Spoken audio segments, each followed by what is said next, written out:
Olá a todos, me chamo João Vitor Mendonça e juntamente com Felipe Pada nós vamos apresentar um seminário para o curso de Física 3, Magnetismo nos Materiais, o efeito Hall e suas aplicações. Nessa apresentação nós vamos ter o objetivo de entender como funciona o efeito Hall, o que é o efeito Hall, quais são as suas aplicações nos materiais magnéticos, o que são os materiais magnéticos e os tipos de efeito Hall relacionado ao magnetismo. Então, a partir de toda essa apresentação, o nosso objetivo é que possamos entender plenamente o efeito Hall e as suas aplicações nos dias de hoje. Como foi dito anteriormente, nós iremos iniciar a nossa apresentação. Começando pelo nosso índice, teremos uma introdução sobre o efeito Hall e basicamente tudo aquilo que engloba a nossa apresentação, a definição de efeito Hall e um pouco do contexto histórico, como funciona o efeito Hall e todas as suas características, trazer também uma relação entre os materiais magnéticos juntamente com o efeito Hall, os tipos de efeito Hall relacionado ao magnetismo, aplicações práticas, conclusão e, no final, as referências relativas à nossa apresentação. Então, para introduzirmos um pouco dessas questões que vamos tratar na apresentação, é interessante entendermos um pouco o contexto histórico de toda a criação do efeito Hall e a sua aplicação nos materiais magnéticos. Novamente, o efeito Hall vai ser definido mais para frente, mas é um fenômeno físico descoberto por Edwin Hall em 1879, que é quando um material condutor ou semicondutor transporta uma corrente elétrica perpendicular ao campo magnético.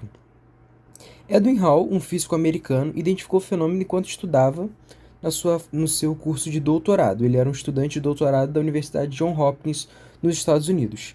E um pouco de entender a motivação é que, na época, o conhecimento sobre eletricidade e magnetismo ainda estava em processo de desenvolvimento, principalmente com a lei de Faraday e os estudos de Maxwell, consolidando como as bases da física. Hall queria aprofundar o entendimento sobre os efeitos de campos magnéticos em materiais condutores e como isso influenciava o movimento das cargas. E nós vamos entender em seguida que essa relação do movimento da carga com o campo magnético é muito importante para a criação de uma diferença de potencial. A partir disso, ele fez a descoberta, ele fez todo o estudo e isso causou um grande impacto no meio científico, tendo em vista que esse fenômeno não podia ser explicado pelas teorias clássicas que existiam até então na época. Então essa descoberta ajudou a, vamos dizer, de uma certa forma, sair um pouco da caixa do que já tinha na época. E contribuiu muito também para a física dos materiais, entendendo também a densidade de portadores de carga, o tipo de carga que transporta corrente e a mobilidade desses portadores dentro do material. Então esse efeito Hall tem uma importância gigantesca em todo esse estudo do eletromagnetismo e na física dos materiais.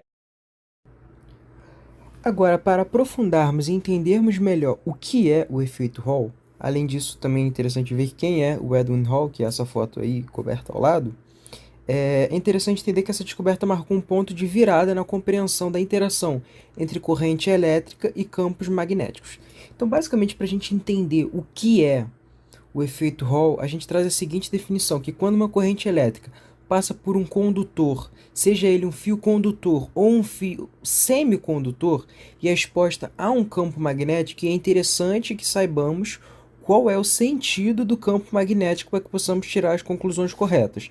Quando o fio condutor tem essa presença do campo magnético, ocorre a formação de uma tensão elétrica que, novamente, pela regra da mão direita, sabendo o sentido do campo elétrico, a gente entende que essa tensão elétrica ela vai ser perpendicular, 90 graus, à corrente e ao campo magnético. E essa tensão nós chamamos ela de tensão Hall.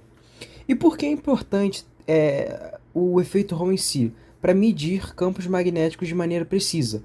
É a base para os sensores Hall, que nós vamos explicar mais para frente, que são amplamente utilizados em tecnologias como medidores de corrente e sistemas de navegação. E também aplicações de características dos materiais. A partir dessa imagem, a gente consegue ter uma noção visual de como funciona o efeito Hall. É interessante entender que nós temos um campo magnético que, nesse caso, aponta para cima e uma força magnética que aponta na perpendicular para o lado esquerdo aqui. E a corrente que aponta para baixo.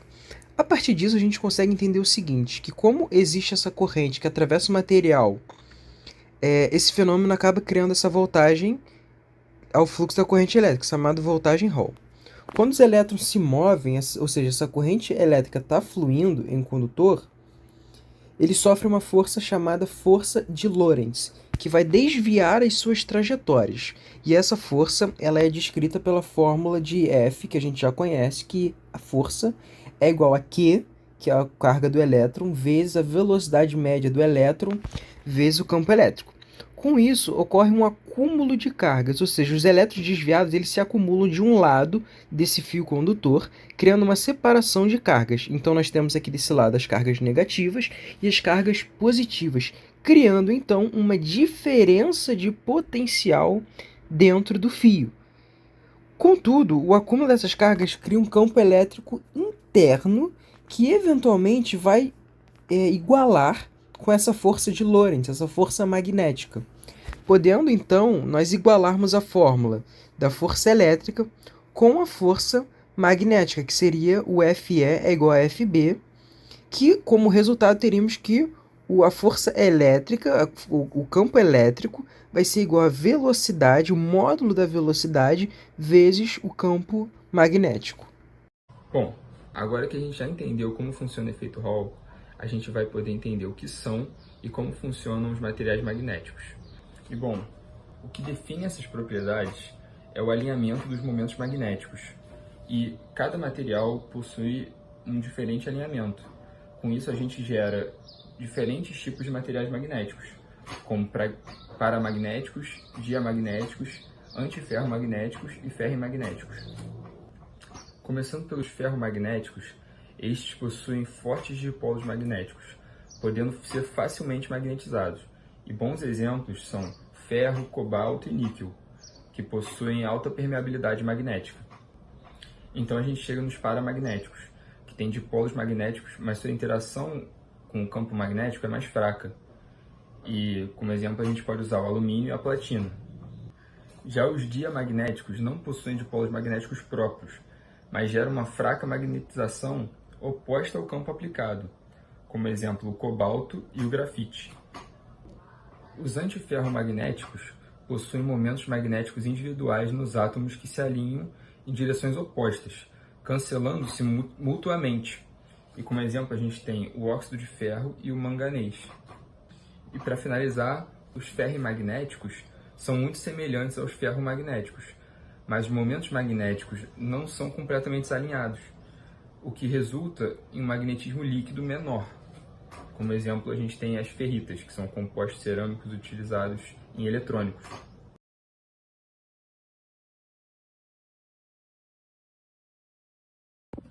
Só um tópico interessante que eu queria comentar era sobre todos esses tipos de materiais magnéticos e comentar sobre a bússola, que ela funciona dessa forma, através do campo magnético da Terra, e a gente pode fazer esse teste com uma bússola e um ímã.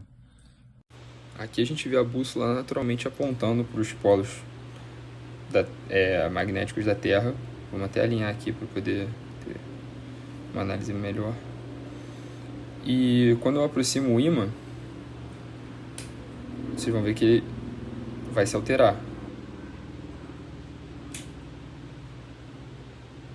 E acompanha da mesma forma.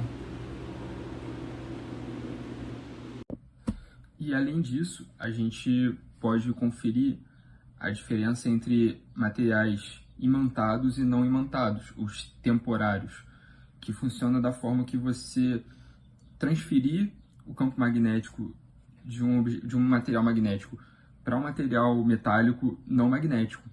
E dessa forma ele não é um ímã permanente, mas por um determinado período ele vai funcionar como tal.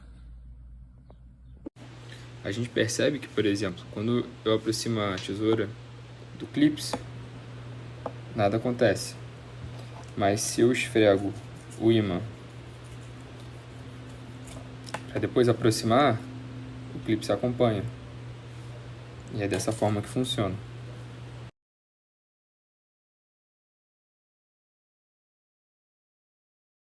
Com isso a gente pode ver que são muitas formas de materiais magnéticos e isso acaba nos dando muitas possibilidades de aplicação.